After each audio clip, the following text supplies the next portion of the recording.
দৈনন্দিন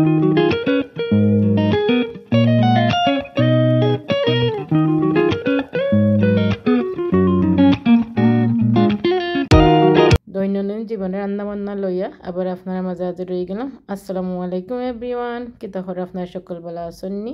এই মুহূর্তে আমার ভিডিও যেখান থেকে দেখা তারা সকলে আমার অসংখ্য অসংখ্য ধন্যবাদ। তো আজকের রেসিপিটা হলো আমি আজকে বিফ বুনা করবো বা গরু মাংস আঁকে হইন গরু মাংস বুনা করবো। তো আমি গরু মাংস কীরকম বুনা করি আপনার লগে শেয়ার করলাম। তো আমি ফয়লা তো আমি তেল দিলাইছি, তেল দিয়া পেঁয়াজ দিয়া আদা রসুন দিয়া গরম মশলা দিয়া লবণ দিয়া আগে উবাইছি প্রথম থাকি আমি। আর এটা দেখাইছি না কারণ সবসময় তো সব রান্না বান্না জানেন। আর তারপরে আমি আপনারা কইরাম আর আমি আগে ফয়লার দেখাইছি না যে আমি কিলাম বয়াইছি না বয়াইছি। তো প্রথমে আমি তেল দিছি, বাদে পেঁয়াজ দিছি, রসুন দিছি, আদা দিছি, গরম মশলা দিছি, লবণ দিছি দিয়া তরকারিটা আমি মানে ফয়লা মজাইয়া নিলাম, মানে পেঁয়াজটাকে মজাইয়া নিলাম। পেঁয়াজটা মজা নি বাদে আমি গরুর মাংস দইয়া আড করে লাইমু। এতো আমি গরু মাংস দইয়া ওই খাট্টে উঠে ক্লিন করিয়া রাখিচ্ছি। এখন আমি গরু মাংসটারে পেঁয়াজের মাঝে আড করে লাইমু। আড করিয়া বালাটিকে গরুর মাংসগুলারে সিদ্ধ করিয়া নিমু। এতো আমি গরুর মাংস আস্তে আস্তে দিয়া দিলাইরাম।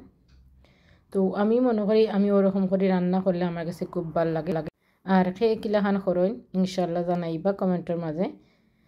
আমি সবসময় গরু মাংস রান্না করি আর মিট রান্না করি, যতও রান্না করি আমি গোছ রান্না প্রথমে ওইরকম করি আমি গোছগুলারে রান্না দিই। ইনশাল্লাহ আপনি যদি আমার চ্যানেলটা দেখিয়ে আইন তা আশা করি পাইবা। চ্যানেলের মাঝে আমি আরও ওরকম করি গরু মাংস বা মিটর রেসিপি দিছি, আশা করি আপনারা পাইবা। তো এরকম করে রানলে আশা করি আপনার গরুর মাংসগুলো সিদ্ধ হয়ে খেয়ে খাইতেও ভালো লাগে। তো এখন আমি পেঁয়াজের সাথে সব গরু মাংসগুলারে ভালোভাবে মিক্স করিয়া রাখি দিলাম। মিক্স করিয়া কি আনটিল আমি গুড়িয়ে রাখিলাম তখন তো না গোস্ত থাকি পানি বার হইছে, গোস্তটা সিদ্ধ হইয়া আইছে। যখন গোস্তটা আমি সিদ্ধ হইয়া আইব তখন আমি আস্তে আস্তে গুঁড়া যে মশলা গুঁড়া আড করবো। এখন আমি গুড়িয়া দিলাইছি আনটিল হওয়া পর্যন্ত।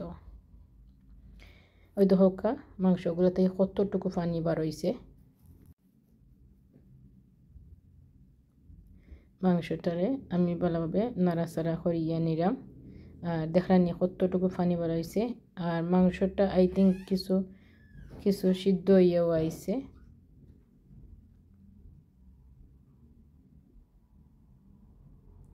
আর ওরকম করে যদি আপনারা রান্না করেন খাইতে খুবই মজা লাগে। তো এখন সিদ্ধ হইয়া আইছে মাংস, যেহেতু আমি আস্তে আস্তে গুঁড়া মশলা আট হলেছি।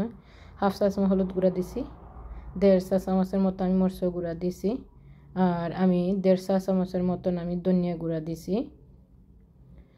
আর আমি দিয়া দিলাম 1 চা চামচের মতন জিরা গুঁড়া, আর দিয়া দিলাম 1 চা চামচের মতন কারি পাউডার গুঁড়া, আর দিয়া দিলাম গরম মশলা গুঁড়া আমি হাফ চা চামচের মতন দিয়ে আস্তে আস্তে মশলাগুলারে একসাথে গোস্তর সাথে মিক্স করিয়া নিব। আর কি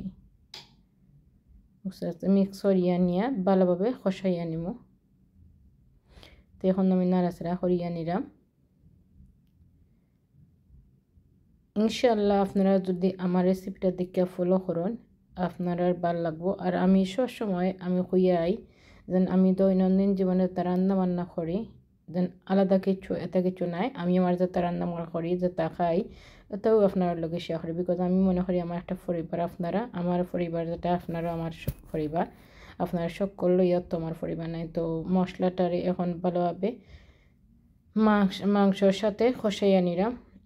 কষাইয়া নিয়া এখন আমি সামান্য পানি আড করিলাম। পানি আড করিয়া ভালোভাবে পানিটারে মশলার সাথে মিক্স করিয়া নিলাম।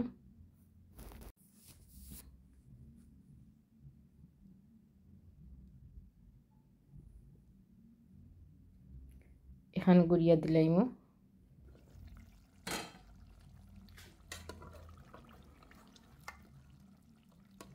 দেখছেন পানিটা একবারে ওইয়া জাল হইয়া একদম মিটটা বুনা বুনা লাখান হয়ে গেছে দেখরানি।